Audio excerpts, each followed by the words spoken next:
شكرا. شوف احمد تفضل. طيب تحياتي يا استاذ طالوت، لو حابب ان احنا نتناقش في دلائل النبوه، ما الدلائل على نبوه رسول الله صلى الله عليه وسلم، ممكن يعني. نعم دقيقه استاذ احمد، انت باغي تناقش معنا في دلائل النبوه ياك استاذ احمد؟ يعني عاوز اقدم ادله اثبت بها انه نبي. لو انت عاوز تقدم ممتاز. ادله تنفي بها انه نبي ما عنديش مشكله، بس لو انت حابب ان انا اقدم ادله الاثبات انا حاضر يعني. مرحبا بك مرحبا بك، صبر غير واحد الدقيقه نجيب غير واحد الستيلو حدايا باش نقيد دوك الادله، ما دير والو.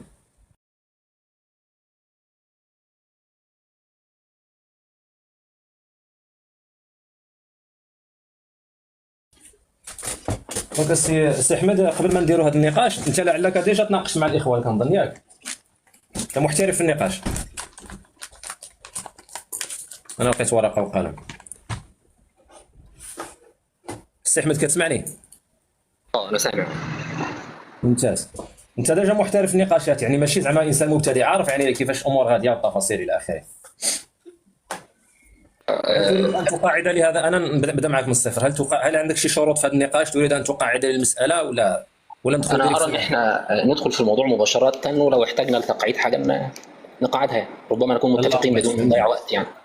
اهم شيء هذه يكون الاحترام المتبادل بدون شخصنه، هذه مساله مهمه. المساله الثانيه هو انك عندما تتحدث انت استمع اليك، ولا تحدث انا استمع اليك. ثالثا، هل تريد ان نتحدث بعاميتي وتتحدث بعاميتك، ام نتحدث بلغه مشتركه وهي اللغه العربيه؟ هو الافضل انها تكون لغه اغلبها فصحى يعني. الله ينصر. احنا اتفقنا على 3 ديال الشروط. انا سؤالي الان، انا انسان يسال سؤالا واحدا منذ عديد اشهر: كيف اقنع النبي محمد صلى الله عليه وسلم عندما نزل من الغار اصحابه من قريش انه نبي؟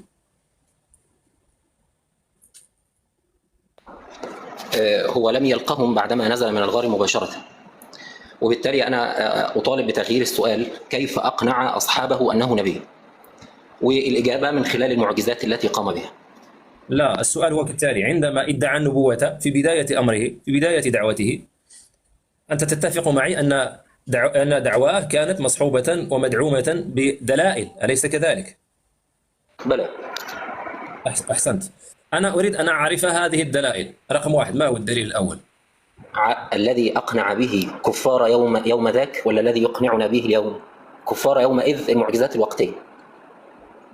سؤالي للمرة الثالثة أستاذ أحمد: عندما نزل النبي صلى الله عليه وسلم من الغار وادعى أنه تواصل مع خالق الكون، ماذا قال لقومه حتى يثبت أنه تواصل مع خالق الكون؟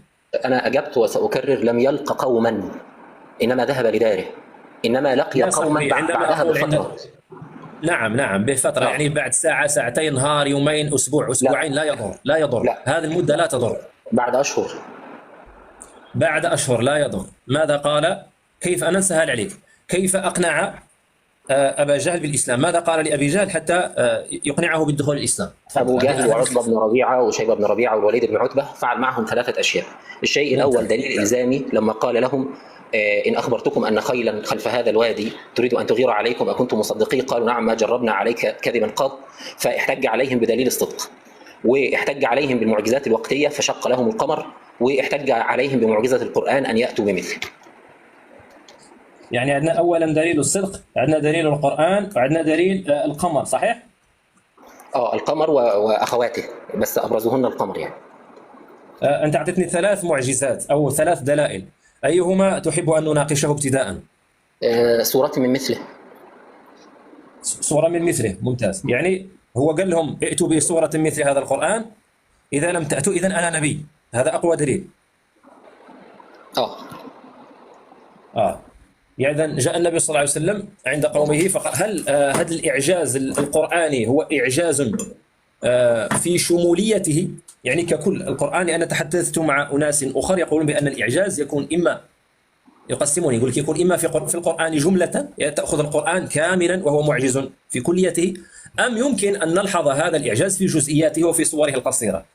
هو حين قال فأتوا بسورة من مثله لم يقصد الشمولية، وإنما قصد السورة الواحدة كالكوثر والفلق ونحوها، غير أنه أيضا هناك إعجاز شمولي، فالتحدي كان يقصد به آحاد السور. نعم، إذن هو مثلا عندما يقول لأبي لهب الذي ذكرت: تبت يد أبي لهب وتب، ما أغنى عنه ماله وما كسب، أنت تزعم أن مثل هذا الكلام لا يستطيع أن يقول به عربي. أيوه نعم. أنت تقول نعم معجز، يعني لا يستطيع عربي أن يقول لا مثل هذا يستطيع، الكلام. لا يستطيع أي عربي يستطيع أنه يأتي بمثل القرآن. بيقع في أمر من 5. الأمر الأول إما أنه هو يأتي بشعر، والقرآن مش شعر، يعني يتكلم كلام فيقع في بحور الشعر ال16. الامر الثاني ان هو ياتي بكلام ليس له وزن او جرس موسيقي، والقران له جرس موسيقي، واقصد بالجرس الموسيقي هذا الذي تشعر به حين تسمع. معلش في دوشه، لو تقفل المايك حين تقرا مثلا افرايتم. معلش في دوشه، لو تقفل الصوت بعد اذنك. دوشه عندك يا اخي؟ دوشه؟ لا مش عندي انا. كمل. لما ياتي بيحاول ياتي بشعر، لو ياتي بصوره من مثله بيقع في شيء من ال5. رقم 1 اما انه هو ياتي بشعر، وده خارج نقطه التحدي، واما ان ياتي بكلام غير موزون، بمعنى انه ليس له جرس موسيقي. واقصد بالجرس الموسيقي هذا الذي لا يخفى على كل مستمع للقران حين يقرا مثلا قوله افرايتم اللات والعزى ومناة الثالثه الاخرى. لو احنا قلنا افرايتم اللات والعزى ومناة الاخرى المعنى صحيح، لكن انكسرت الموسيقى. فإذا جاء بكلام ليس له جرس موسيقي كالذي نشعر به جميعا عند سماع القرآن، ويمكنني أن أصيغه في عبارة لها ممسك إن شاء الله عما قريب، فهذا أيضا خارج نقطة التحدي. والثالث إن هو بيسرق سرقة حمقاء من القرآن، كأن يقول مثلا إيه، إنا أعطيناك الكوثر يبقى إنا أعطيناك النحناح، فصل لربك وانحر، فصل لربك وارتاح. أو ودي برضو خارج نقطة التحدي. أو إن هو يأتي بسرقة ذكية. السرقة الذكية هو ان ياتي بكلام من نفس اوزان الايات ويغير الحروف بتاعتها. يعني على سبيل المثال انا لما اقول مثلا قفا نبكي من ذكرى حبيب ومنزلي بسقط اللوى بين الدخول فحومل، الذي يفعله هذا السارق الذكي انه يقول قفا نبكي بعير امرئ القيس حوملي، فجاء بكلمتين من الشطر الاول، وكلمتين من الشطر الثاني، وكلمتين من الشطر الثالث. لو اذنت لي، وهذا الامر فعل واحد اسمه رشيد في سوره اسمها سوره على وزن سوره الغاشيه، هو كان ذكرها يعني. والخامس والاخير، وانا في رايي هذا هو اهمهم، لا يهم رشيد، اللي هو الخامس. ايوه الخامس والاخير وهو اهمهم، ان هو شخص ياتي بنفس مصاريع القران. مصاريع القران اللي هي مواطن الموسيقى في القران. يعني احنا لو سمعنا سوره زي سوره الانعام لن تجد الموسيقى الا في اواخر الايات، اللي هو بعباره ثانيه السجع. فحيث الموسيقى في القرآن هو يحاكي مواطن الموسيقى، بمعنى النثر ليس فيه موسيقى، النثر بيبقى فيه سجع في أواخر الكلمات، فتجد الشخص بيسرق هذا. يعني ذلي ان انا ادي مثال واحد وهو ليس مثال طويل، يعني في الفصول والغايات لابو العلاء المعري. بيقول مثلا ايه، سبيل السفر والهاجمة على نقيع الجفر يشهد خلقها بأمر للواحد ملك الدهر خالق السنة والشهر، غبت غيبة بقدر ثم رجعت عن هجر فما كدت أجد من شفر بدل مسكن بقبر. طيب إنا أنزلناه في ليلة القدر وما أدراك ما ليلة القدر، ليلة القدر خير من 1000 شهر. هنا عدد لحد آخر الآية يعني، وحطيت معاها أول الآيتين في سورة العصر عشان يبقى العدد 135 حرف مطابق تماما لهذه، وجئت بالسورة دي تحديدا لأنها على نفس الموسيقى. اكتشفنا ان الرجل في مواطن الموسيقى بيحاكي سورة القدر. يعني ازاي؟ مثلا هنا شهر، يعني خلينا مثلا بالصبر عن هجر، بالصبر دي في القرآن عن هجر في المقطع. يا اخي احمد طول، اسمح لي ندخل معك.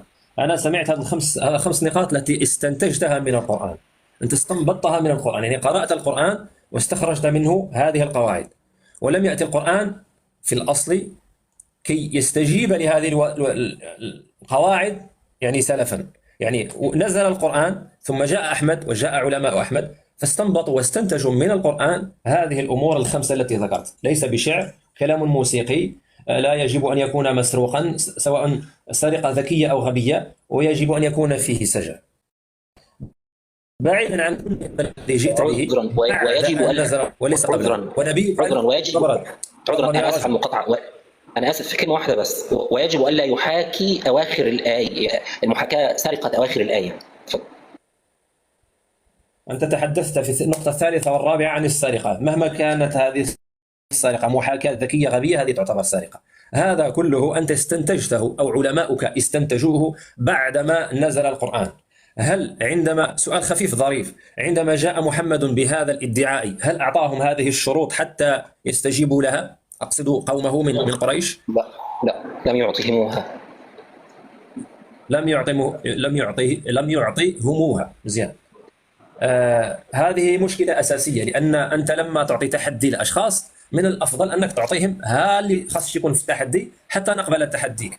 أنت أتيت إلى القرآن بعدما نزل، يعني ربما 100 سنة 200 500 لا ندري، ثم جعلت تؤصل لمسألة التحدي واستخرجت. أنت تستخرج 5 نقاط، غيرك يستخرج 7، غيرك 10، غيرك 3، كل واحد كيفاش. كل يدعي أنه استخرج ما يمكن استخراجه ليثبت إعجازية القرآن. لكن أنا نمشي لك من ثقبة أخرى. أنا كإنسان يفهم شيئا ما لغة العرب ويتحدث بها، أفتح القرآن وأجد أن الله يقول: يا أيها النبي إنا أحللنا لك أزواجك اللاتي آتيت أجورهن وما ملكت يمينك مما أفاء الله عليك وبنات عمك وبنات عماتك وبنات خالك وبنات خالاتك اللاتي هاجرن معك وامرأة مؤمنة إن وهبت نفسها للنبي إن أراد النبي أن يستنكحها خالصة لك من دون المؤمنين قد علمنا ما فرضنا عليهم في أزواجهم وما ملكت أيمانهم إلى آخر الآيات. أجدها آية عادية جدا، وإن فتحت المصحف أينما تريد أن أفتح سأجد أن الله تكلم بلسان معلوم معروف عند قوم محمد، ليس فيه أدنى إعجاز وليس فيه أدنى لمسة ربانية إلهية. كل ما ذكرته أنت أنا أراه غير معجز، أراه إنشاء وأراه استنباطا جاء بعد نزول القرآن لتجميله وترقيعه بل ولتعقيده في أعين المؤمنين حتى يتبين لهم أنه من عند الله وهو ليس كذلك. هل تستطيع أنت أن تثبت لي أنا الكافر المرتد اللعين الذي يفهم شيئا من لغة العرب بطريقة مبسطة أين هو القهر الرباني في هذه الآية من الناحية اللغوية؟ تفضل يا شيخ. طيب، هو لم يعلمهموها لأنهم يعلموها. العرب في ذي مجاز وعكاظ لم يزل الواحد منهم يقول للثاني: من يأتي بمثل قصيدتي، فيفهم الثاني أنه قصد على نفس الجرس الموسيقي شريطة ألا يسرق بغباء أو بذكاء، فما كانش محتاج يعني. الأمر الآخر إن سلمنا اللهم بأن القواعد دي أنا اللي حاططها بعد 12,000 سنة، هذا لا ينفي أنه ما استطاع شخص أن يأتي إلا وسرق بالطرق الخمسة.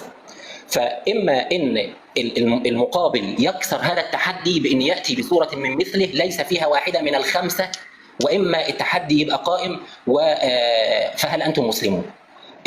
بالنسبة لهذه الآية فإحنا ما قلناش إن العربي يعجز عن أن يأتي بنظير قوله تعالى ثم نظر. يعني في آية أبسط من دي كمان، ثم نظر. الله لم يتحداهم بالآية وإنما تحداهم بالصورة، ولهذا القهر في الصور وليس القهر في آحاد الآيات. هذه معلومة جديدة، القهر في الصور وليس في آحاد الآيات. ممتاز.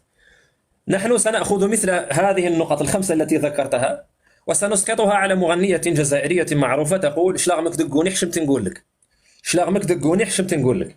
هل تستطيع يا أحمد أن تأتي بمثل ما قالت الشابة الزهوانية مع اعتبار النقاط الخمس المذكورة سلفا؟ يعني تأتي بشيء، أنا سأعفيك من النقطة الأولى والثانية مش مشكل، أنا دي أقول لك تأتيني بكلام لا يحاكيها، لا يحاكي كلامها بل وأداءها بل وصوتها وترانيمها، تأتيني بكلام لا يحاكيها ولا يسرق منها. هل تستطيع أن تأتي أحسن منه؟ نعم. مثلا: قف نبكي من ذكرى حبيب ومنزلي بسقط اللواء بين الدخول فحوملي. فكروني ياخذ واحد الوافر اللي هو ايه؟ فعول مفاعيل فعول مفاعل. أمن أمي أوفى دمنة لم تكلمي. معلش في صوت. أمن أمي أوفى دمنة لم تكلمي بحومانة. أغلق الصوت أحمد، أغلق واحد دقيقة، أغلق الصوت. أعيد لك السؤال. أغلق المايك أحمد دقيقة. أغلق المايك. ممتاز، يعني الصوت عندك. الآن أعيد السؤال. عندنا مغنية تغني أغنية معينة، شلغمك دقوني حشمت نقول لك، إذا طبقنا عليها القواعد التي ذكرت سلفا هل تستطيع أن تأتي بمثلها أو بأفضل منها؟ تفضل الشيخ أحمد. نعم أستطيع دون أن أقع في واحدة من الخمسة. هستبدل بس الأغنية بشيء أنا أفهمه، يعني لأن أنا مش فاهم اللي هي مثلا قصيدة أمن أمي أوفى دمنة قف نبكي من ذكرى حبيب ومنزلي بسقط اللواء بين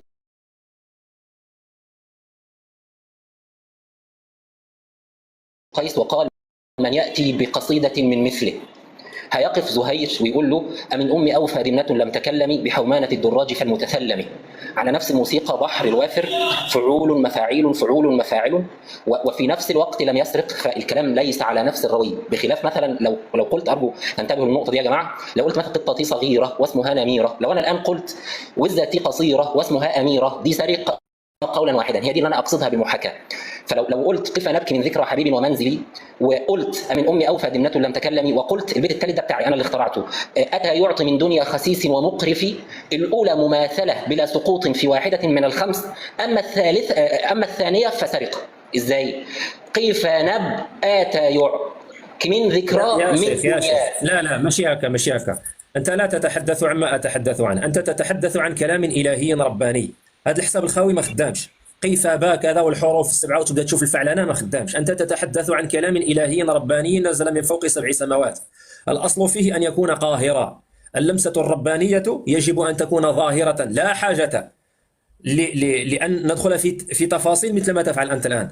أيما مسلم أو كافر عامي يسمع هذا الكلام يجب أن يعلم قطعا ويقينا أنه جاء من عند غير البشر، حتى لا أقول من عند الله. يجب مجرد أن أسمع هذا الكلام يجب أن أعلم أنه قد جاء من عند غير البشر، بدون أن أدخل في فعلل وفعنن وتفريعات يمين ويسار. لا أحتاج إلى هذا. أنا أفتح المصحف في أي مكان في أي آية أقرأ أن الله مثلا فتحت بالصدفة: إن ربك يقضي بينهم بحكمه وهو العزيز العليم.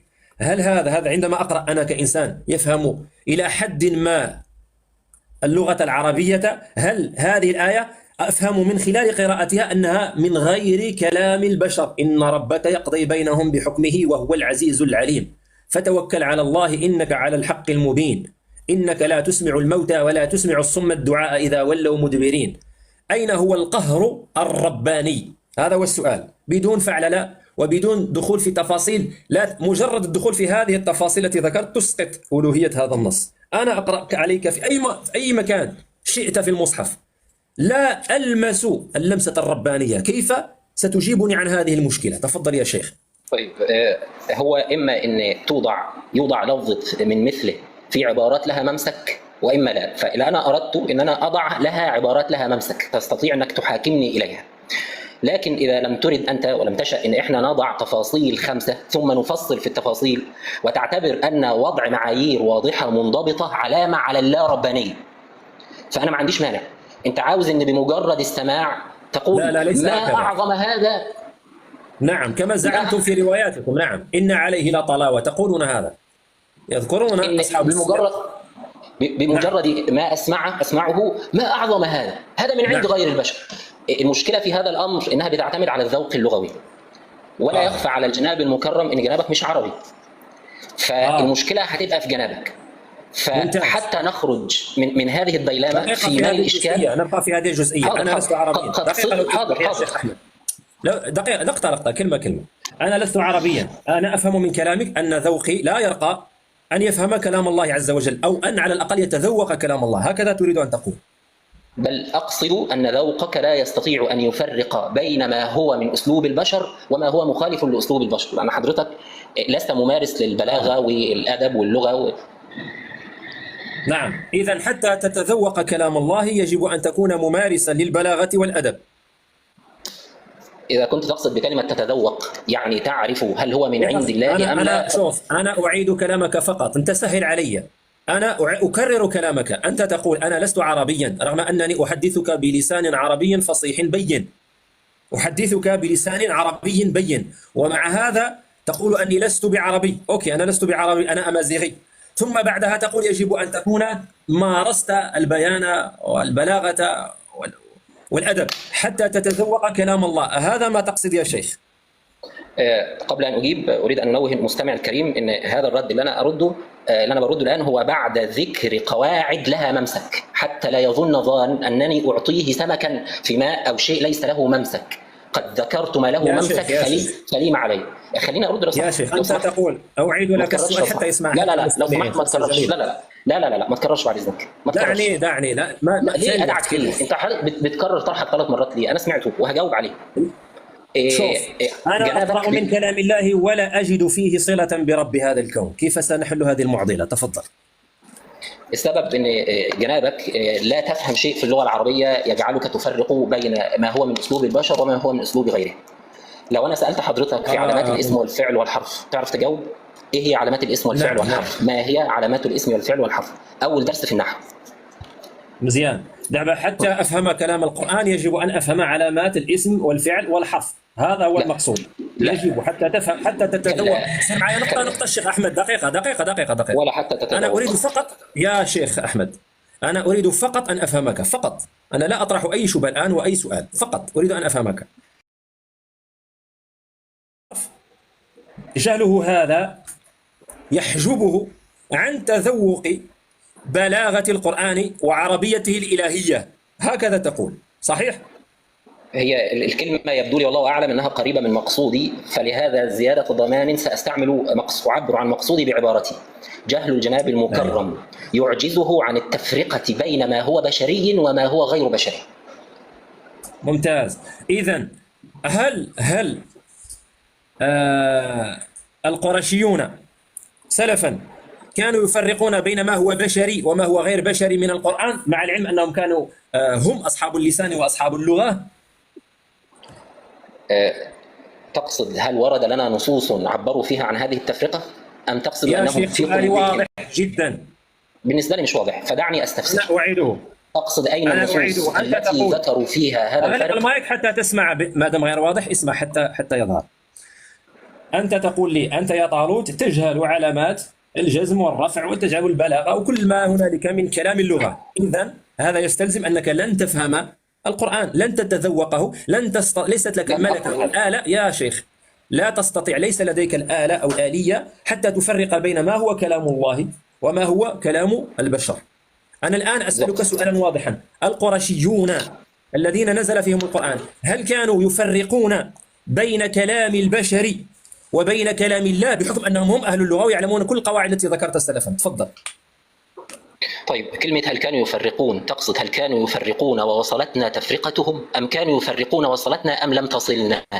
فإن كنت تقصد الثانية فنعم، أما إن كنت تقصد الأولى فأجيب لك نصوص قالوا فيها بعضهم اعترف بهذا وبعضهم كابر. يعني كانوا لا يفرقون، إذا اختارنا الاختيار الأول كانوا لا يفرقون، إذا اختارنا الاختيار الثاني كانوا يفرقون، صحيح؟ إذا كنت تقصد هل أعداء محمد سلموا له فبعضهم سلم وبعضهم لا. دعك من أعداء محمد، نتحدث عن أصحابه. نعم، كانوا مسلمين له بهذه الإعجازية وهذا الفرق. ممتاز. الآن باختصار، الشيخ أحمد الشامي يقول أن القرشيين من صحابة النبي صلى الله عليه وسلم والعرب بصفة عامة، عرب الجزيرة، كانوا يفرقون في الكلام في اللغة بين كلام الله وكلام البشر، أصحيح ما تقول؟ لما سمعوه فعلوا ذلك. نعم. فعلا، ومنهم من صرح ومنهم من كذب. لدينا أثر عن ابن عباس أنه لم يستطع في آية من الآيات أن يفرق أهي من القرآن أم لا. كيف ستجيب عن هذه المشكلة؟ بشيئين، الأول أن هذا خارج نقطة البحث، فنقطة البحث هلم سورة من مثله، والثاني أن الإعجاز ليس في الآية والآيتين وإنما في السورة، فالعربي لا يعجز عن أن يأتي بنظير قوله ثم نظر. نعم. أولا ردي على نقطتك الأولى، نحن في موطن البحث وفي قلبه وفي سرته، لم نخرج عنه. أنت تتحدث أن عرب قريش كانت تفرق بين القرآن وغيره، وهذه فضيحة كبرى لا أدري كيف ستخرج نفسك منها. الرد على النقطة الثانية، أنت تقول أن الإعجاز يكون في السورة وليس في الآية، بمعنى حتى نثبت إعجازية سورة البقرة يجب أن نشتغل عليها بكليتها، يعني تقرأ 5 أحزاب أي ما يعادل 5 اضربها في 10 50 صفحة حتى نثبت إعجازيتها. لكن إذا قرأت لك فويل للذين يكتبون الكتاب بأيديهم ثم يقولون هذا من عند الله، هنا لا نستطيع أن نثبت إعجازية هذه الآية لأنها جزء من الكل وهو السورة، وهذا قول شنيع أشنع من القول الأول. أردك إلى السؤال، كيف لابن عباس وهو قرشي لم يستطع أن يفرق بين كلام الله وغيره؟ كيف سترد علي هذه المشكلة؟ طيب، بعدين أعطيك مشكلة. هات لي صورة من مثله وأجاوب حضرتك. أنت تهرب من السؤال، أنت في ورطة يا شيخ أحمد. دليل النبوة صورة من مثله، إزاي يهرب؟ هات صورة من مثله وأجاوب حضرتك.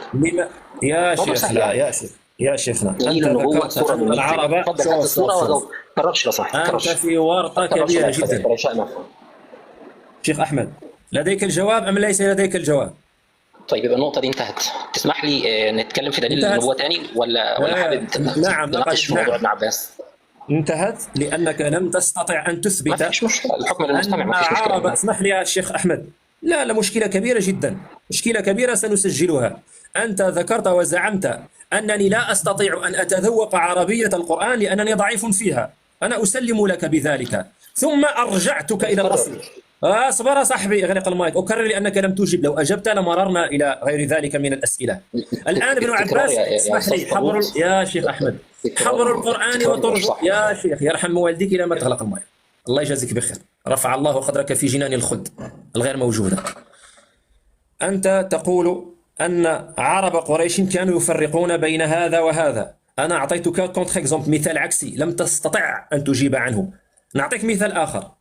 عند جمع، اسمح لي، عند جمع الأول الإنسان الدقيق ما ينتقلش النقطة قبل ما ينتهي من الأولى.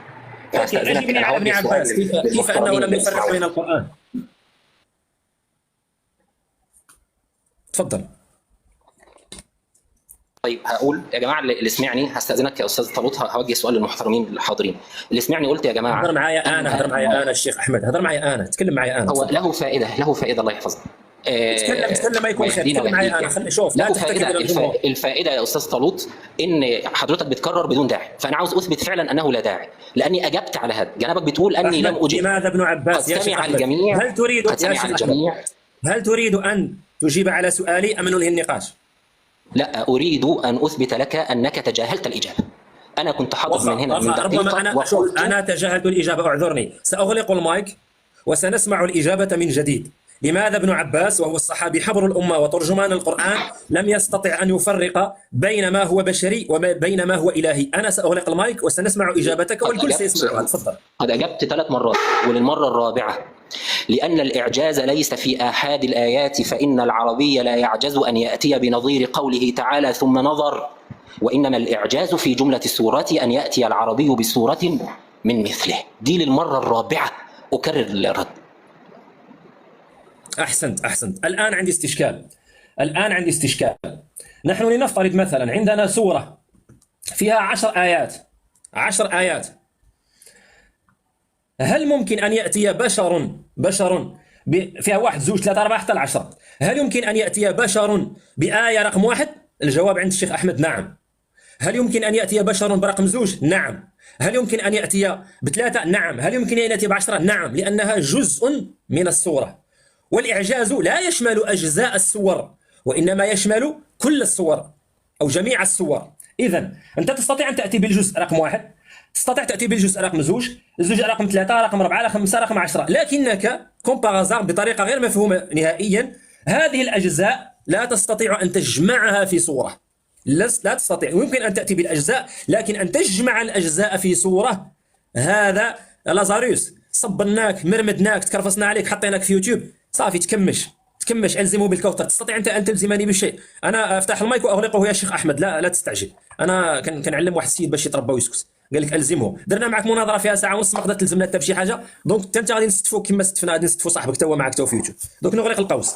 الآن المنطق الأحمدي الشامي يقول بأن الأجزاء يمكن أن نأتي بها، لكن الكلية يعني تجمع الجزء تعطي كل، لا تستطيع. كيف زعما أنا أشفق على ما غادي نقول لك، أشفق عليك من هذا المنطق، أشفق عليك. تفضل جاوبني. من الإعجاز في التناغم ما بين هذه الأجزاء مع بعضها أنها بتعطي موسيقى لا يستطيع أحد أن هو يأتي بمثلها إلا بالسرقة منها. أما الآية الواحدة فأنا أستطيع أن أنا آتي بشيء زي مثل ثم نظر ويل للمشركين على وزن ويل للمصلين. أما أن أنا آتي بمجموعة من النصوص كلها فيها تناغم موسيقي، وهذا التناغم الموسيقي نظير القرآن بغير سرقة منه. دعني نبقى في هذه الجزئية. التناغم الموسيقي وهو الذي يثبت إعجازية القرآن. التناغم الموسيقي ممتاز. يعني إذا جبت أجزاء جزء ما يعطيكش الأجزاء جزء واحد بوحده، يعني آية واحدة وهذه آية منفصلة عنها، ما يعطيكش ذاك التناغم الموسيقي. لكن إذا أخذنا سورة كاملة سيعطينا التناغم الموسيقي. أنا أفتح سورة البقرة فيها 5 أحزاب، كل حزب فيه 10 صفحات، نضربوها في 5 يعني كنهضروا على 10 في 5 50 صفحة، 50 صفحة. نفتح سورة مثلا وقاتلوهم حتى لا تكون فتنة ويكون الدين لله فإن انتهوا فلا عدوان إلا على الظالمين. هنالك تناغم موسيقي تجده أحمد، صحيح؟ وبين ما قبلها وما بعدها في الجرس يعني في سورة البقرة كلها، سورة البقرة شوف عندنا أنا أبحث كم من آية في سورة البقرة صراحة. دعني أشوف، تكون 265 لعله، نفترض أنها 250. أنت تقول أن 286 سورة في البقرة، 286 آية في البقرة كلها في هذا التناغم الموسيقي، صحيح؟ فيها كلها تناغم موسيقي ما بينها وبين بعضها. يعني الآية الأولى في سورة البقرة تتناغم موسيقيا مع الآية الأخيرة من سورة البقرة، صحيح؟ لا، الآية الأولى ألف لام ميم لا تتناغم معها، لكن باقي الآيات فيما بينها وما بين بعضها. من ألف لام ميم، ذلك الكتاب لا ريب فيه هدى للمتقين، هذه الآية رقم 1. أنا أسمح لك في ذيك ألف لام ميم قاع ما نهضروش عليها. ذلك الكتاب لا ريب فيه هدى للمتقين. الآية الأخيرة واعف عنا واغفر لنا وارحمنا أنت مولانا فانصرنا على القوم الكافرين. تفضل يا شيخ أحمد، حدثنا عن التناغم الموسيقي بين هاتين الآيتين. في أواخر الآية، أنا ذكرت الكلام ده في البداية، إن التناغم الموسيقي في القرآن وفي النثر غير الشعر، بيبقى في السجع اللي في أواخر الآية. يعني أنت مثلا الله يقول ذلك الكتاب لا ريب فيه هدى للمتقين، هذا السجع يعني ينتهي بالياء والنون، هذا هو السجع.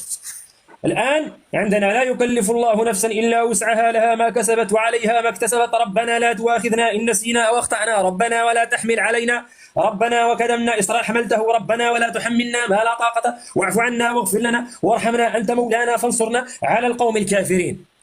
يعني التناغم هو في السجع، يعني جت في ذيك المتقين والكافرين. أنا قاعد من بدري منتظر الاعتراض، الله يحفظك. لا أنا أريد أن أفهم بعدين أعترض. أفهم أولا، لم أفهمك. طيب أنت تقول التناغم الموسيقي هل هو مرتبط دعني أسألك مشكورا. إحنا بقى لنا ساعة الآن وأنا عاوز سورة من مثله، هل حضرتك تملك ولا ننتقل لنقطة أخرى من دلائل النبوة؟ لماذا تغير النقاش يا شيخ؟ ده النقاش في سورة من مثله، ده كان عنوان النقاش، سورة من مثله أصلا. يا شيخ أنت في الورطة الثانية، الورطة الأولى ابن عباس لم تستطع أن تجيب عنها. اسمح لي يا شيخ، أنا أريد من الموضوع ده، ولو شئت إن إحنا نجيب دليل آخر. يا شيخ اسمع السؤال. أنا هزمت في هذا. لا دليل آخر. لا أولا قبل أن نأتي بدليل آخر ننهي هذا الدليل حتى ننهي الدليل. أنا عاوز أهرب من بدري بصراحة. أنت زعمت. أريدك اسمع سؤالي يا شيخ أحمد، سؤالي مباشر وسهل جدا. حدثني عن التناغم الموسيقي بين الآية رقم 2 من سورة البقرة وبين الآية رقم 286 من سورة البقرة. افتح المايك وحدثني عن هذا التناغم. دوج اللي هي رقم 2 يعني ولا إيه؟ نعم رقم 2. نعم تفضل حدثنا عن التناغم الموسيقي في السجع اللي في آخر الآيات. يعني ذلك الكافرين مع المتقين، هذا يدل على أنها مش شرط آخر كلمة، بيبقى آخر مقطع. نعم مثلا الآية التي قبلها ربنا وإليك المصير بالراء وليست بالنون، كيف سنفعل في هذا؟ أي حد دارس اللهم صل على النبي، دارس مثل هذه المسائل اللي هي مسائل الموسيقى وهذا الأمر، بيعرف ان العبره بالاثر اللي بتسمعه الاذن مش بالتطابق. يعني طالما في كسر الاذن بتقبل هذا، وده موجود في الاغاني كلها وفي النثريات كلها. مش شرط التطابق في الحروف، لا، مجرد ان كسر يليه كسر حتى لو في حروف متقاربه المخارج برضه تعطي موسيقى يعني متقاربه. شعراء العرب مثلا لا يستطيع ان ياتي بكلام ينتهي بإين او ياتي بإير. احنا عندنا مثل جميل بيقول الجمل طلع النخله، قال لك ادي الجمل وادي النخله، يعني العبره بالدليل. هلم شهيد، هات لي صوره من مثلك وينتهي الامر. لا هذا هنروح بعيد ليه؟ اوكي انا نعطيك سؤال اسهل. انت لم تجب على السؤال ابن عباس ولم تستطع ان تجيب على. اسمع بالله، انا ما جاوبتش على سؤال ابن عباس يا راجل، ده انا قلتها 4 مرات، والله 4 مرات. يا شيخ احمد اتكلم. ما تزعلش يا جدع. اسمع يا جدع، لا تزعلش. اغلق المايك ولا تزعلش. تكشبيله تولي ولا تكشبيله تولي. بالله على المايك. سألنا سؤال ابن عباس، جوابك أنت تعتبره جوابا لكنه كان فضيحة، لأن ادعاءك أن الإعجاز يكون في السورة كلها ولا يكون في أجزائها. جينا لك احنا للسورة كلها، أعطيناك السورة كلها، ولينا لا يجب أن تكون دارسا لما نعرف شنو، وأنت دارس لما نعرف شنو. اشرح لنا، هذه تنتهي بإين وهذه بإير، لحق الموسيقى، وأولينا دابا في الموسيقى. هذا الشيء ديال الموسيقى لم يقل به أحد من السالفين. الرسول براسه ما فرق. ثالثا يا شيخ أحمد، أنا الآن أريد فقط أن أستفهم منك، عندنا مشكلة أخرى. ما دام أن هذا القرآن العرب قديما كانت تعلم أنه من عند الله من الناحية اللغوية فقط نتحدث، لماذا اختلفوا في البسملة أهي من القرآن أم من غير القرآن؟ خليني اقول يا جماعه ان انا لما طرحت على المحترم قلت له ان ما فيش حد بياتي بسوره من مثله الا ما يقع في واحده من الخمسه وذكرتهم بالتفصيل. كان رد المحترم اللي حضراتكم سمعتموه، وبالتالي طلبت انا سوره من مثله عشان ننهي هذا الامر. فهو اعتبر ان الخمسه اللي انا ذكرتهم نوع من التكلف وامر غير منطقي، وان الاعجاز على مستوى السوره امر غير منطقي. انت كدير الريبلاي لللايف، الناس ستشاهد اللايف. انا بعمل كده يا شيخ احمد. انا اقترح، ارجوك يا استاذ طالوت، انا ارجو ان احنا ننهي الحوار في النقطه دي، ولو حضرتك حابب انك تتكرم وتديني فرصه نتكلم في دليل اخر اهلا وسهلا، مش كده يبقى شاكرين على الاستضافه. الان اذا هم كيقولوا عندكم في مصر يعني خروج مش حلو، اذا خرجت الان سيكون خروج. انا يا عمي عاوز اهرب من بدري وانت مش عاوز ترحمني، ارحمني. لو عاوز تهرب يا عمي اهرب براحتك. انا اللي كان عرف انك انت طلعت عند طالوت، سألك طالوت سؤالا بسيطا لم تستطع أن تجيب عنه. الآن السؤال الثالث. طب أنت جبت سورة يا أستاذ طالوت؟ أنت جبت سورة من مثله؟ حد فيكم سمع الأستاذ طالوت جاب سورة من مثله؟ 20 سؤال لكن ما فيش سورة من مثله. دقة واحدة ما يكون خاطرك الشيخ. لماذا اختلف الصحابة؟ مش موضوعنا بقى يا شيخ محمد، أغلق المايك رضي الله عنك، أغلق المايك. السؤال رقم 3، الناس تستمع وسيستمعون في اليوتيوب وينتظرون، عندي بزاف الكفار في اللايف باش تعرف، يعني عندك فرصة ذهبية لأن يهدي الله بك رجلا خير لك مما طلعت عليه الشمس، وعندي الزنادقة والكفار من حصب جهنم ما لا يعلمه حتى الله. إذن هذه فرصة ذهبية يا شيخ، سبحانه لك فرصة ذهبية حتى ترجع الناس عن غيهم وزيغهم وضلالهم. لماذا اختلف الصحابة الكرام رضوان الله عليهم في البسملة؟ أهي من القرآن أم ليست من القرآن؟ وهم عرب أقحاح يفرقون بين كلام الله وكلام البشر. تفضل جاوب. ما علاقة هذا الأمر بتقديم أحمد الشامي لمثبتات النبوة؟ هو ده كان الحوار. هل أزعجك سؤالي؟ يقينا اسئلتك صعبه، بس ايه علاقتها بالموضوع؟ نعم هي صعبه جدا. طبعا مرعبه، يعني انا بحاول الاقي مهرب وانت ذكي للاسف. ما انا حظي الاسود ان انا وقعت مع واحد ذكي. ايه علاقتها بالموضوع؟ الموضوع هو ما الادله الثبوتيه التي مش الادله الهدميه، الادله البنائيه التي يقدمها الشامي في اثبات النبوه، مش الادله الهادمه التي يقدمها الاستاذ طالوت في نفي النبوه. فالمفروض انا مسموح لي الان ان انا اقدم الدليل الثاني على النبوه، مش ان اقدم دليل على هدمها.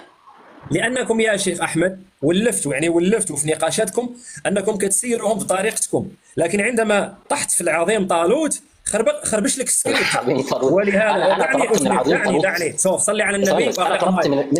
صلي على النبي وأغلق المايك. صلي على النبي صلى الله عليه وسلم. صلي على الحبيب. أغلق المايك. أنا طلبت من حضرتك في نص دقيقة بس. أنا طلبت من حضرتك يا شيخ لو سمحت أغلق المايك، يرضى عليك أغلق المايك ثم سأعطيك فرصة.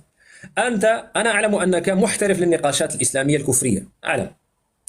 أنت ولفت واحد الطريقة معينة أنك أنت اللي كتسوق النقاش بالطريقة التي تناسبك، لكنك وللأسف صعدت عند العظيم طالوت فخربش لك السكريبت باللفظ المصري، السكريبت ما عندكمش البي. عندما خربش لك السكريبت أنت اضطررت أن ترجعه إلى سؤال هو نحن نناقش صلب الموضوع. السؤال الأول أنت أجبت عنه حتى لا أقول لم تجب. السؤال الثاني ما قدرتش تجاوب عليه لأنك حصلت فيما يسمى بالتناغم الموسيقي. نورمال السلفية يسمعك شي سلفي، أنا لا أعلم هل كنت سلفيا أم لا، والراجح أنك لست سلفيا. التناغم الموسيقي في القرآن أنت لن تستطيع أن تحاجج مسلما سلفيا بهذا الطرح، مسلما سلفيا بالأحرى أن تحاجج كافرا عظيما مثل طالوت. ثالثا أعطيناك البسملة. لماذا اختلف العرب في البسملة؟ هي من القرآن أم غير من القرآن؟ وهي عربية. نعطيك يا اخوي الرابع، ماشي مشكل، سهل الحال.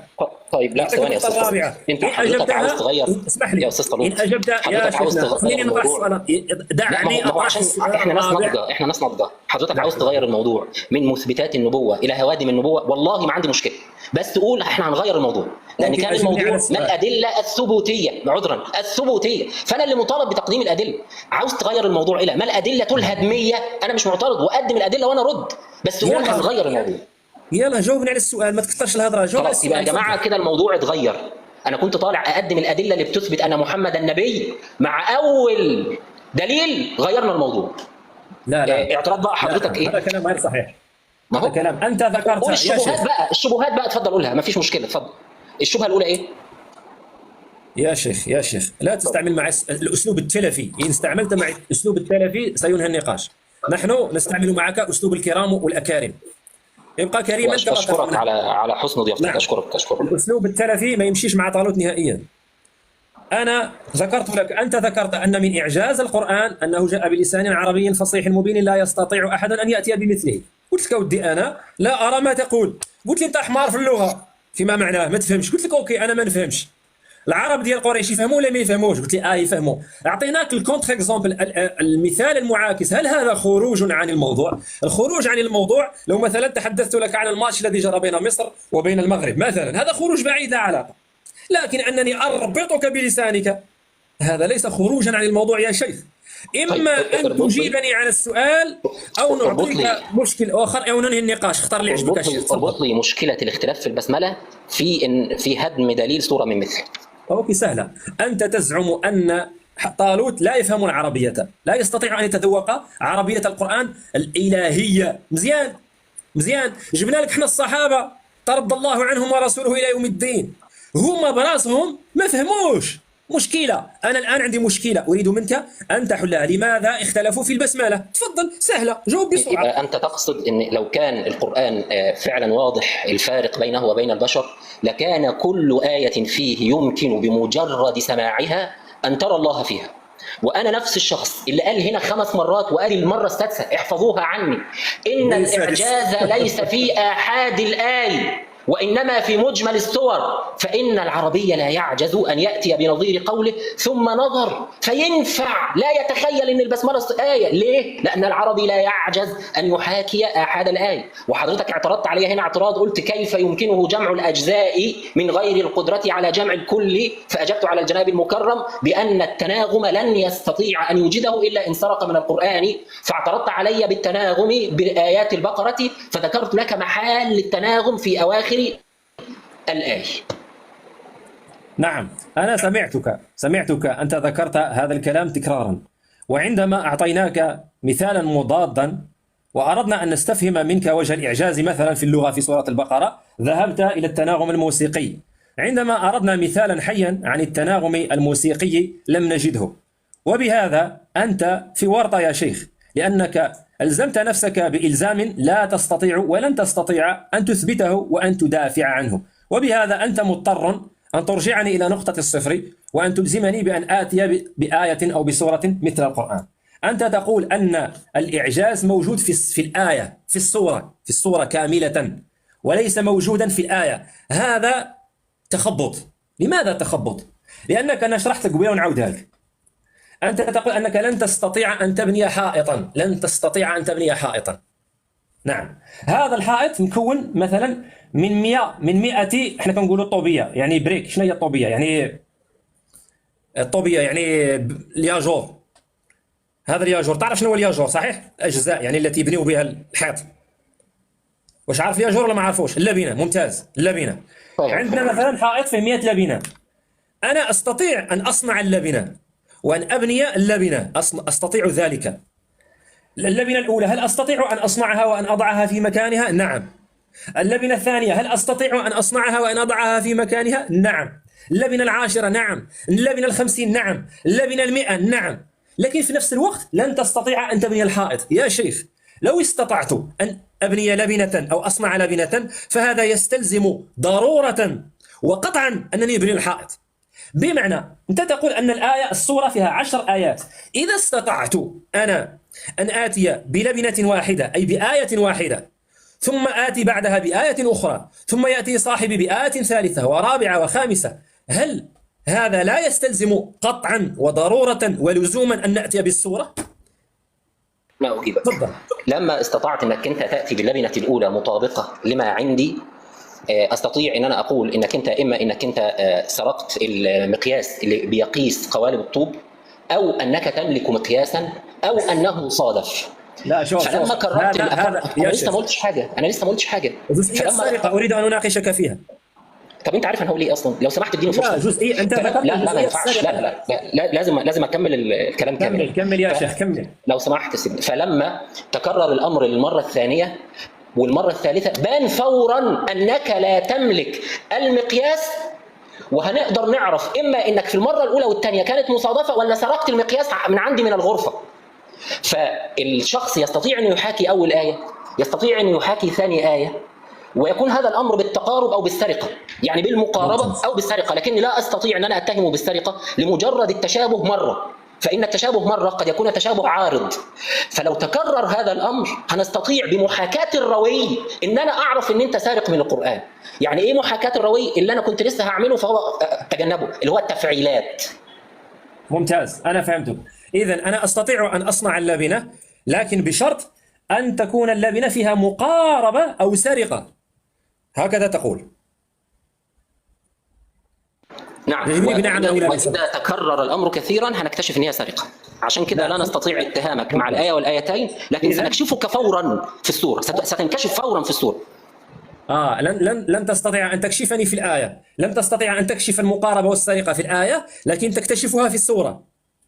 لأن من الوارد قولك يا شيخ أحمد أن العربية القرشية يمكن أن يأتي بنصف سورة من القرآن، مثلا 3 آيات أو 4 آيات، ولا نستطيع أن نعلم وندرك أنه قد سرقها من القرآن، أو باختصار لا نستطيع أن نعلم أهي من عند الله أو من غير عند الله إلا إذا اكتملت السورة، إلا إذا اكتملت. بمعنى لو أتى ب5 آيات ثم جمع 5 آيات وقال هذه سورة، أنت تقول ما مقياسك وما معيارك أن السورة قد اكتملت؟ جاب لك واحد إنسان عربي، أنت تقول حتى لأن تقتطع التسجيل، حتى الناس اللي يسمعوا التسجيل يفهموا، أنت تقول أن مثلا السورة فيها 10 الآيات، مجرد أنك تقرأ 10 الآيات تعرف باللي هذه ليست من عند الله، بل هي كلام بشر. لكن بقولك أنت أنه إذا أتاك بنصف مثلا ب5 الآيات تستطيع أن تعلم أنها قطعا من عند الله. السؤال اللي عندي الآن هو سهل، إذا أعطاك واحد إنسان 5 آيات وقال هذه سورة من القرآن، كيف ستستطيع أن تعلم أنها سورة أم نصف سورة أم ربع سورة؟ أجيبني عن هذه الجزئية. وأنا لما قلت يجب أنها تكون سورة ليس لنفي مطلقية قطع العجز، وإنما قصدت أن لما هتكتمل السورة هيتضح الأمر يقينا، وإلا فالمسألة نسبية. في أشخاص عندهم غباء في السرقة، فممكن الأمر ينكشف فورا من إن أعطيناك النحناح من أول ما فتح بقه أصلا. كيف سأعرف أن هذه السورة انتهت أم لا؟ لا، أنا أرضى منه بأقل سورة في القرآن من ناحية العدد، 3 آيات زي سورة الكوثر مثلا، أنا أرضى بها. ممكن بقى تجيب لي سورة من 3 آيات تشبه القرآن الكريم بغير سقوط في ال5، بقالنا ساعتين ما خدتش السورة، ادوني سورة. يا شيخ تكالما، قلت لك تكالما، ما تزعفش، تكالما، ايه بالعقل، ايه بشوي، تكالما. أنت الآن حد الآن عندك 3 نقط لم تجيب، أنت تزعم أنك أجبت عنها، نترك المستمع والذي يسمع. قولك إنا أعطيناك النحناح، هذا زعمكم أنتم، نحن لم تصلنا رواية من طريق آخر من غير طرق المسلمين تنسب هذه الآية إلى صاحبها. ثانيا، إنا أعطيناك النحناح هي نفسها والتين والزيتون، التين والكرموس، الله كيحلف بالكرموس، التين والزيتون نفسها، الله كيحلف بالكرموس وكيحلف بالزيتون نفسها، نفس الأسلوب، إنا أعطيك النحناح هي التين والزيتون نفسها. دونك أنا أراها نفس النيفو في اللغة العربية. ثالثا، أنت تقول أن السورة الآية يمكن أو لا يمكن أن نعلم أنها من عند الله. المشكلة أن مشكلة أخرى هذه، أن العرب قال عمر رضي الله عنه وافقت ربي في 3، وعندنا أدلة فتبارك الله أحسن الخالقين هي كلام البشر العربي القرشي، وهي في القرآن. هذا دليل آخر يسقط ادعاءك أن الكلام العربي في القرآن هو كلام إلهي. والدليل على أن تقول لي ودي جزئية ما الجزئية، قولك متهافت، لا أعتقد أن مسلما قد اقتنع به. عندنا إنا أعطيناك الكوثر، وعندنا قد وافقت ربي في 3. هل حضرتك بتمتلك صورة؟ هرد نفس الرد السابق عشان ما اكررش يعني. هل حضرتك عندك صورة ممكن تجيبها لي، ولا كده ينتهي الحوار في هذه النقطة؟ لا لا، سينتهي الحوار لأن لا دليل لديك يا شيخ. لم تستطع أن تجيب عن جدا أسئلتي. على اخلاقك، واشكر حضرتك على سعه صدرك يعني. لو حابب ان انا اقدم دليل تاني تحت امرك، لو مش حابب ممكن نتفق على ميعاد تاني. لا شوف، احنا بغيت تزيد انت دليل ثاني، انا مش مشكل. الدليل الاول ساقط في الماء، لم تقنعني ابدا يا شيخ، ابدا ابدا مع الاسف. تفضل. لو انا اسال المره الثانيه، ماذا قدم النبي محمد صلى الله عليه وسلم عند بدايه نزول الوحي عليه؟ انا عاوز اقدم ادله، نكمل اقدم دليل يقنعنا الان، مش زمان، الان دليل يقنعك الان ان محمد صلى الله عليه وسلم. انا من يطرح الاسئله ولست انت. انا اللي كان صوت. طيب انا اللي حضرتك ليه مش عاوز دلائل نبوة محمد التي تقنعك انت؟ ليه؟ انا وجعني راسي باش نعرف كيف اقنع محمد اصحابه. سؤال صعب عليك زعما بهذه الدرجه؟ انا ازعم ان حضرتك خايف من الادله اللي انا هقدمها. اوكي، انا ازعم ان حضرتك خايف من السؤال اللي انا طرحته. اثبت العكس. يعني لا يعقل يا استاذ طالوت ان النقاش كله اقنعني ان محمد النبي. من الاخر انت مالك لهذه الدرجه؟ انت مالك ومال ابو جهل يا استاذ طالوت؟ يا استاذ طالوت مالك ومال ابو جهل؟ دعنا نقدم الدليل الذي يقنعك انت. اسمع، دخل في نافوخي ابو جهل. انا هكا مزاجي ابو جهل. هل سؤالي مرعب لهذه الدرجه؟ لا تستطيع تجيب؟ والله انا مستغرب من عله الرفض. انا بس يعني مستغرب يا جماعه. عندي دليل على يقنعكم. ليه ما انا ابو جهل اليوم غادي تجاوبني على ابو جهل ولا ما غاديش نهضر اليوم؟ انا في راسي ابو جهل. ماذا قدم محمد؟ انا موافق وارجو من المستمع الكريم انه ينتبه اني لما قدمت عاوز اسعى لتقديم دليل يقنع الحضور الان رفض. واذا كان المبرر منطقي انه بيحب ابو جهل فقبلوا المبرر. يعني انا رايي الشخصي انه خوف. اتفضل شوف حبيبك عاوز ايه. اتكلم عن حبيبك ابو جهل. بتسال ايه عن حبيبك؟ انا ما قلتلكش حبيبي، اجمع راسك معايا. انا قلت لك شنو قال الرسول ابو جهل باش يقنعوا بالاسلام. تفضل عندك المايك. طيب الدليل الثاني اللي هو المعجزات الوقتيه. في اكثر من 1000 معجزه عملها سيدنا النبي عليه الصلاه والسلام. منها مثلا معجزه انشقاق القمر. مزيان. انشقاق القمر ممتاز. السؤال رقم 1، متى انشق القمر؟ في الحقبه المكيه. يعني التاريخ، عندك التاريخ؟ مش متذكر، هو موجود في الكتب لكن انا مش متذكر. ممتاز. يقولون اختلفوا بين السنه قبل الهجره و3 سنوات قبل الهجره. حديث الانشقاق القمر متواتر. لا غير اصبر، احنا الان نسال عن متى، لا نسال هل هو متواتر ام لا. اذا قدر جدلا ان هناك اختلاف في اي تفاصيل هذا لا ينفي صحه اصل القصه. يا شيخ لا أجيب على السؤال. نحن نتحدث عن متى. لنفترض أنه 3 سنوات قبل الهجرة، تسلم؟ طيب ماشي، صوت ماشي وليكن. وبعدين؟ ممتاز. هنالك 10 سنوات من البعثة، الناس الكفار الذين ماتوا وقد سمعوا هدي النبي صلى الله عليه وسلم ولم يشهدوا انشقاق القمر، هل يدخلون الجنة أم النار لأنهم لم يشاهدوا المعجزة؟ من لم تأته الآية لا يعذب، يختبر في العرصات يوم القيامة. يعني هذا الناس اللي ماتوا في مكة 10 سنوات بعد بعثة النبي صلى الله عليه وسلم وقبل انشقاق القمر، هم عندك من أهل النار أم من أهل الجنة أم من أهل الفترة؟ فتريين. الله أكبر. الله لقد جئت بالعجب العجاب. لو افترضنا إن هو لم يقم عليهم حجة أخرى بدليل آخر زي مثلا الله أكبر. اسمح لي. أنت تقول يا شيخ أحمد أن النبي صلى الله عليه وسلم بعث في السنة الأولى مثلا ودعا قومه 10 سنوات، يعني أن عمه أبو طالب عمه مات. احنا نعرف أنه عمه مات قبل انشقاق القمر. عمه مات قبل انشقاق القمر في عام الحزن. عمه في الجنة أم في النار؟ عمه في النار. علاش في النار؟ هو لم يشاهد القمر يا شيخ.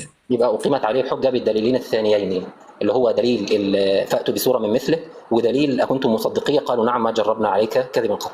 ايوه دابا انت تراجعت على الطرح الاول. قبيله قلت انا كنت لسه اكمل لقيتك بتضحك، قلت اسيبك تستمتع بوقتك لحد ما تخلص. لا انت ترقع ولست لا انا يا سيدي طالما الترقيع صحيح ما يبقاش اسمه ترقيع، يبقى انت قلت من اصحاب الفتره إن لم يقم عليه الدليل. انا سالتك والتسجيل موجود بالضبط. ان لم تقم عليه الدليل بالدليلين الاخرين. وانا بقول العباره دي انت كنت واقع على الارض من الضحك تقريبا. لا انت ذكرت كلاما عجبا. يا سيدي انا اسف وانا بعتذر وانا بصلح كلامي واعيد كلامي مره اخرى. ايه المشكله؟ طالما الفكره الهدف الفائده خلاص. يعني انت اسمع يا شيخ، عندما ذكرت ان من مات قبل انشقاق القمر يعني 10 سنوات من البعثه هو من اهل الفتره او من اهل الجنه، هذا خبال وهذا ضلال. هل تعترف بهذا؟ الله، هو ده اقصى ما تتمنى انك تطلع به من الحوار؟ يا شيخ جاوب انا على سعيد السؤال والله، حتى. والله لو هو ده هدفك فعلا، ارجو المستمع انه يستوعب هدف الاستاذ المحترم من الاسئله. يا ده ودي اقصى ما جاوب، تتمنى انك تحصله مني النهارده، والله الحمد لله. الحمد جاوب لله. جاوب على السؤال، جاوب على السؤال. الحمد لله. يا سيدي انا راجل مخي تفكيري على قدي وتفكيري محدود، وبأخطئ وبتعلم منك واتعلم من زيد وعبيد، هل ولا أخطأت اتكبر في ابدا عن ادعائك؟ تعلم نعم الحق يعني. يا شيخ أحمد، سؤال بسيط. لا ما هل اخطاتش، لا أخطأت؟ ما اخطاتش، انا كنت هكمل وانت جنبك وقعت على الارض، عاوز اطلعك هتسمع الكلام من الضحك، ما انتش راضي. لا لا لا بس حتى لو اخطات الموضوع بسيط يعني، مش لا، موضوع كارثي، موضوع كارثي. أنت تقول طيب أن المهم، البعثة. خلينا في المهم. يعني احمد وحش، احمد هذا مش تراجع. مهم. خلينا في هذا مش المهم. مهم. هذا مش مهم. ارجو من المستمعين يركزوا تركيز الاستاذ طارق في ايه. طب يا استاذ طارق، عاوزين بقى نخش في الادله اللي تقنعك انت، ولا انت لسه مصمم على حبيبك؟ يا شيخ أحمد، كم من مرة تذكر المستمعين؟ أتعبتني بذكر المستمعين، ركز معي أنا. طيب يلا نخش بقى في الادله اللي تقنع الحضور، نعم، هذه نخش، ولا هذه لازم نخش. الجماعه بتوع زمان دول؟ ولا تستعجل عليهم. شوف، لا تستعجل على حتفك يا شيخ أحمد، لأنك الآن في ورطة. أنت ذكرت كلاما كفرا، نحن نريد أن ننقذك حتى تستدركه، انا حتى لا سعيد يسجل عليك. انك انت هذا حريص من انك فضل الله، تنقذني يعني. هذا من فضلي عليك، أنني أريدك أن تتراجع عما ذكرت سلفا حتى لا تكفر من التلفية. أنا كنجري معك. هو ده هدفك، مش هدفك هدم دليلي؟ دليلك قد هدم لأنك ذكرت أن من لم يشاهد القمر هو من أهل الفترة وأهل الجنة. هذه مصيبة. ما هو انا صلحت بقى، مش انا كنت هنا، وهذا اواني حين اهدى واهتدي. ماشي مشكلة. الا يقم عليه الدليلين الاخرين. ممكن. هذا حديث، نرجع عندك، هذا حديث متواتر صحيح؟ ايوه. ما هو تعريف التواتر عندك يا شيخ أحمد؟ انا ما فيش حد قابلني في الدنيا الا لما قال لي تعريف التواتر. والله سواق العربيه يقول لي السلام عليكم الاجره كذا وتعريف التواتر هو نقل الجمع عن مثله من الجمع ممن تحيل العاده تواطؤهم على الكذب وان يكون مرده الى العاده. ممتاز. هل هذا التواتر ضروري أم نظري؟ التواتر يفيد العلم الضروري. يفيد العلم الضروري صحيح؟ طبعا. أنا لم يقع عندي هذا العلم الضروري، انتهى النقاش. طيب اوقعه لك بقى ولا هتخاف؟ يعني اقدم لك الادله اللي تقنعك ان طب انا ممكن على فكره، طب اسمح لي في الحته دي. المعجزات دقيقة شيخ أحمد، دقيقة. تريد أن تعطيني أدلة على ماذا؟ أدلة على ماذا؟ هقول لك اهو. المعجزات الوقتيه اللي حصلت في زمن النبي عليه الصلاه والسلام. لا احنا يا شيخ أحمد، تريد أن تعطيني أدلة على ماذا؟ على اننا الامه الوحيده على وجه الارض التي من حقها ان تحتج بالمعجزات الوقتيه التي حدثت في زمن مقدمها، لانها يا شيخ نقلت. جاوبني على السؤال. تريد أن تعطيني أدلة على التواتر؟ على اننا الامه الوحيده التي من حقها ان تحتج ما انا قلت اهو. ادله على ماذا؟ اهو. على اننا الامه الوحيده التي من حق. انا استطيع ان انا احتج عليك الان بمعجزه ان الماء نبع بين اصابع النبي، من اصابع النبي، وان الحصى سبح في يده. يا شيخ، وفي 1000 معجزه. هذه الأدلة التي تريد أن ملزمه لك. اسمعني، هل تريد أن تستدل على انشقاق القمر؟ تريد أن تستدل على التواتر؟ لا، اريد ان استدل على نبوه محمد بطريقه ان المعجزات الوقتيه ملزمه لك انت اليوم. والشيخ علاش تغير الموضوع صاحبي؟ نحن نتحدث عن تواتر انشقاق القمر. يا شيخ أحمد، نحن ما هو الموضوع الذي نتحدث عنه الآن؟ دلائل النبوة. لا، نتحدث عن انشقاق القمر. طيب يعني انت مش عاوز ان انا اقدم لك دليل اخر على النبوه الا وهو حجيه المعجزات الوقتيه اليوم؟ ما فيش مشكله، تحت امرك. ما فيش مشكله. انتبهوا يا جماعه ان كل محاوله مني ان انا اقدم دليل موضوعي يعني ملزم للجميع. معلش طارق بس بالله عليك، انا بزعل لما تضحك. يعني انا ممكن اقع على الارض اعيط دلوقتي، صدقني انا نفسيا بزعل. يعني ممكن يجيبوني واقع على الارض دلوقتي. عباره بس واحده. هل انتهينا من انشقاق؟ هل انتهينا من انشقاق القمر؟ لسه ما انتهيناش. عباره بس واحده اقولها. كلما حاولت ان اقدم دليلا موضوعيا يعني ملزم لاي انسان على وجه الارض ان محمد رسول الله، الاستاذ المحترم بيشدني ناحيه حجيته على المكيين فقط. انا عاوز مبرر لهذا. انا الان بمقدوري ان انا اقدم دليل على ان محمد نبي بدليل ملزم للناس من الارجنتين غربا الى اليابان شرقا. لماذا امنع؟ خلاص اسمح لي يا شيخ احمد، اغلق المايك دقيقه. اظن منطقي يعني. ما اغلق المايك دقيقه. انا تركتك تتحدث، كل مره تجبد الجمهور. نحن نتحدث عن انشقاق القمر. انت الان تريد ان تلزمني بادله وقتيه. خلينا نكمل انشقاق القمر. قل لي لقد سقط دليلي في الماء على وجهه، ديك الساعه نفتحوا معك ملف جديد حتى نشوف نقطه. غيز معايا انشقاق القمر. هل غيزت معايا انشقاق القمر ام لا؟ هل انتهينا من هذه الجزئيه ام لا يا شيخ احمد؟ يبقى انت عاوز ان انا اقيم عليك الحجه بحديث انشقاق القمر؟ لا بصفة عامة، هل ترى أن الحديث في انشقاق القمر قد أنهيناه وقد أقمت علي الحجة به؟ لا، أنا أقمت عليك الحجة في باب ما الدليل الذي أقام به محمد عليهم الحجة، مش في إثبات أن محمد رسول لك. أنا لم أثبت لك إلى الآن أن محمد رسول. لا، أنت قلت أنه جاء متواترا، جاء متواترا. أنا سألتك هذا التواتر نظري أم ضروري؟ أنت قلت هو ضروري. إذن انتهى النقاش، حجتك ضاحدة لا تلزمني. ليه بقى؟ لأنه نظري، لأنه هو ضروري. ضروري يعني يفيد العلم القطعي، حاجة ما تقدرش إن حضرتك تنكرها أو ترفضها. أيوة، اسمح لي. ما معنى العلم الضروري؟ أنا أسجل عليك في الدفتر. ما معنى العلم الضروري؟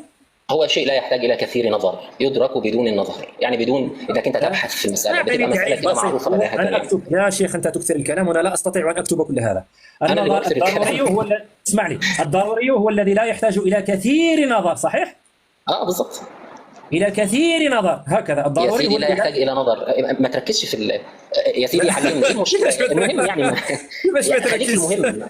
هو أنت مهم جدا دايما إنك تظهر إن أنا عندي مشاكل، بس أنا أريد إنك تظهر إن الدليل هو اللي فيه مشاكل. دقيقة يا أخي أحمد، الدليل نفسه هو اللي فيه مشاكل، مش أحمد عنده مشاكل. أرجو المستمع ينتبه لتركيز الأستاذ طالوت في إيه. يا دعك من رب الجمهور يا أحمد، للمرة المليون تحدث معي أنا. أنت عندك الضروري هو الذي لا يحتاج إلى كثير نظر، بحال الدليل الضروري هو الذي لا يحتاج إلى نظر، يعني دي كثير محطوطة في الصدر زايد ناقص، ما عندكش فيها مشكل. لا، هو الشيء الضروري، العلم الضروري زي مثلا ان ايه الكل اكبر من الجزء. ما قلت لكش انا زي ايه، جاوب على السؤال. هل يحتاج الى يا احمد هل يحتاج الى كثير نظر او لا يحتاج الى نظر؟ هذا هو السؤال يا اخي. هو ده اللي انا قصدته، صغه فيما شئت من العبارات. العلم الضروري هو ذلك الشيء هل انا هو اخو يا شيخ، لا اله الا الله، اللهم صل عليك سيدي، اللهم صل عليك رسول الله. هل انا ساحاكمك واحكمك الى ما نطقت به ام الى ما قصدته؟ اشق على صدرك حتى افهم مقصدك ام اهم حاجه الموضوع يا استاذ. يا استاذ خش في الموضوع، سيبك مني انا. لا اله الا الله، لا اله. ام ساربطك بلسانك، تنبه وتثبت مع العظيم في الموضوع. اهتم بالدليل نفسه. انا متفهم انك هدفك انا عاوزك يبقى هدفك الدليل نفسه. شيخ احمد اغلق المايك دقيقه. عندما تقول بأن العلم الضروري هو العلم الذي لا يحتاج إلى كثير نظر، هذه فضيحة أخرى زدها على الفضائح التي ذكرت سلفا، ما فيها بس يا شيخ. ما فيش مشكلة. إيه بقى دليلك على أن هذا هذه المعجزة لم تقم عليهم الحجة؟ طيب سمعت سؤالي؟ طيب هذا يسمى سمعت سؤالي. هو السؤال مش تشغيب، هذا اسمه تشغيب حتى تنزل. هذه الحركة تشغيب للنزول. أنا لن أنزلك، لا تشغب يا شيخ أحمد. خذ لك أنا لازم أتكلم يا محمد يا عبد الله يا السؤال وأنت تجاوب. وأحمد ما دليلك يا أستاذ طالوت؟ أنا بسمعك من بدري، لو سمحت. هو سؤال في ربع دقيقة. ما دليلك على أن انشقاق القمر لم يقم الحجة على من انشق القمر في زمنهم؟ تفضل. شوف، أغلق المايك دقيقة لو سمحت، أغلق المايك دقيقة. لا تفتحه. أنا لن أنزلك، لكن بدورك حاول تطلع النيفو باش حتى الناس يسمعوا ويستافدوا. الناس غيسمعوا هذا الشيء في يوتيوب، كيسمعوا دابا يستافدوا. أنت الآن كتقول العلم الضروري هو العلم الذي لا يحتاج إلى كثير نظر، زيرناك فيها، وليت كتقول يا سيدي بحال يا سيدي. لا ماشي بحال، كتسمعوا الصوت ولا كيقطع. هادو اللي كيقولوا هاروب، نحن نرفسكم رفسا، نحن نرفسكم على. اسمح لي احمد نهضر مع شي شميت، عندي شي طوبات في اللايف اريد ان احدثهم في نصف دقيقه. هذا اللي كيقول يا هاروب انا ارفسكم على المباشر ولا تملكون الا السب والشتم. انا ارفسكم على المباشر يا ايها الطوبات ولا تملكون غير السب والشخصنه، لا تملكون غير السب والشخصنه. دونك نتوما كيشطوا راسكم مرفوسين بداو ديروا رقصه الدجاجه المذبوحه، ارقصوا رقصه الدجاجه المذبوحه. أغلق القوس. ثم نرجع إلى الشيخ أحمد الشامي الذي يقول أن العلم الضروري هو العلم الذي لا يحتاج إلى كثير نظر، وهذه فضيحة استدركناه فيها. الله يسخر. الآن هل تريد أن نتم النقاش في إثبات انشقاق القمر أم تريد أن تنقز إلى دليل آخر؟ ماذا الذي تختاره يا شيخ أحمد؟ أنا أريد أنك أنت تجاوبني على سؤالي كيف لم يقم هذا الدليل الحجة عليهم؟ ولا اله الا الله بها بلاوني ويا جاوب على السؤال. لا هتتريق هنزل، هتسخر هنزل. انا مش مضطر ان انا اسمع السخريه. انا اغني شوف انا اغني. انا عاوز حاجتين اثنين. لا ده دوري في الكلام. حاجتين اثنين. الحاجه الاولى، ما الدليل على ان هذه المعجزه لم تقم عليهم الحجه؟ النقطه الثانيه، لماذا تمنعني منعا؟ لا لو سمحت اكمل، ده دوري. لماذا تمنعني منعا بشراسه وبشده من ان اقيم اي دليل يثبت نبوه محمد ملزم للجميع سواء ابو جهل او الحضور اليوم؟ لماذا انت مصمم ان الحوار يكون فقط في الفتره المكيه ولا يكون ملزما لاي شخص؟ ليه؟ اغلق المايك. انا الزمك بهذا السؤال. اغلق المايك ولا تقرقب ذلك الستيلو في الديك لانك تتوتر كثيرا يا شيخ. يبدو انك متوتر. طالما اسات انا هنزل يعني ما. تفضل يا شيخ احمد. واش نقول لك؟ بغيت تنزل دبر راسك. انا قلت لك لا تقرقب الستيلو ولا هذه اساءه. واحد ما تقول له ما تقرقبش الستيلو دي طق طق طق، ولا واحد كيقول لي مناقش ضعيف.